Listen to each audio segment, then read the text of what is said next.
At the baseball winter meeting, Steve Molesky with J.J. Cooper from Baseball America, and J.J. Knows about as much about tomorrow's Rule 5 draft as anyone here, and that's saying something. There are some pretty impressive baseball reporting minds here, but J.J., you put a lot of work and time into your coverage of it this year. First of all, let's talk about last year. Wasn't that a great year for the Rule 5 draft? Amazing. One of the best years we've ever had with the Rule 5 draft. 2006, we saw the rules change as far as eligibility. One extra year of protection for everyone. The Rule 5 basically is that players or college players essentially 4 years before you have to protect them for the Rule 5. If you're a high school player or an international signee before 18 or younger, 5 years before you have to protect them. That's 1 year up. So we've had basically a decade of that. The first year of that, we had Josh Hamilton, we had Joaquin Soria, so a great class.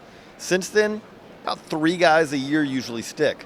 This past year, we're looking at, I'd say probably 11. Daniel Winkler's one guy who hasn't fulfilled all the requirements yet because he was hurt, but a historic class. We also saw guys in that who really actually contributed. It wasn't just they were buried on the back of the roster. Delino DeShields was a key player for the Rangers in the playoffs. Odubel Herrera is one of an everyday regular for the Phillies. Sean Gilmartin was on the playoff roster for the Mets as a pitcher. You had multiple guys who really actually, and this is what you really should do in the Rule 5 draft. When teams say, I'm going to take the Class A guy, bury him on the back of the roster, and then see if he can develop, that doesn't work out nearly as well usually as taking a guy who is ready to help in a more limited role at the big league level. Very interesting. And the Orioles, obviously, as you know, they pick a guy every year. And, I mean, guys have stuck. Jason Garcia looks like he could be a very good prospect for the team now. Do you think they're doing the right thing there and how they are so heavily involved with this draft? It's $50,000. And if a guy doesn't stick, you offer him back, and it's $25,000. Now, you and I know, when we talk about payrolls now, $50,000 is nothing. I mean, that is nothing. So there's really almost, if you have the roster spot, if there's anyone that you kind of like, there's no reason not to kind of take a chance on this. It doesn't work out every year. Michael Amazar didn't really work out for the Orioles a couple years ago, but Ryan Flaherty worked out a few years ago as well. I mean, they've had guys, they've had some success with it.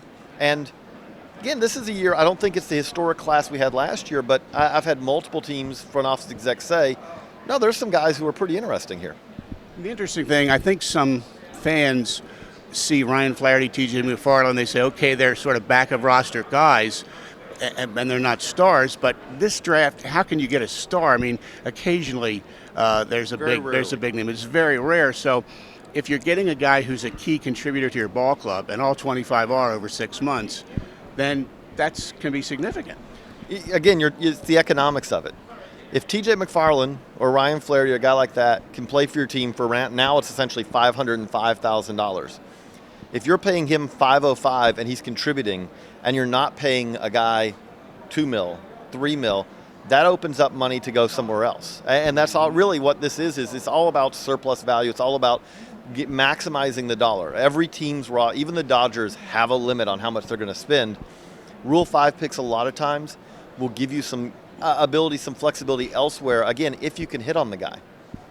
All right, this draft, trying to predict which teams will take which player, it's almost impossible because I'm working on it, but it's not there yet. and you have it wired as well as anyone. There's no doubt about it. So the Orioles are the 15th pick. We know some teams will probably pass before them, so it won't be the 15th player. Maybe some will be gone. What's your guess about that pick for the O's? Okay, so I'll throw out a couple of, if we say like outfield, maybe pitcher that they may be looking at, again, it's impossible at this point to predict whether these guys will be available at 15, but here are some names to kind of think of. Teoscar Hernandez with the Astros is a guy coming off of a bad year, but a very toolsy player, can play center field, and really, you take a guy like that and you kind of hope you get another Odubel Herrera. Again, you probably don't, but you can take that chance. Wilmer Becerra with the Mets, who was at low Class A last year, is having a really good winter ball too. That's a giant jump. Low Class A to the big leagues. You're stashing him as somewhat like Jason Garcia, who was in only A-ball last year, the year before, and then was in the majors last year.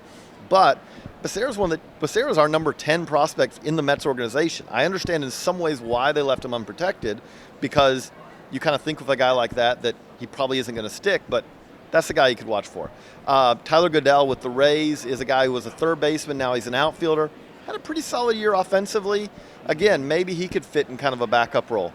On the pitching side, there are 1,000 hard-throwing pitchers with a little bit of control trouble. Raymond Gudon, left-hander for the Astros, throws 100 miles an hour. Everyone would be kind of interested in having a 100-mile-an-hour lefty.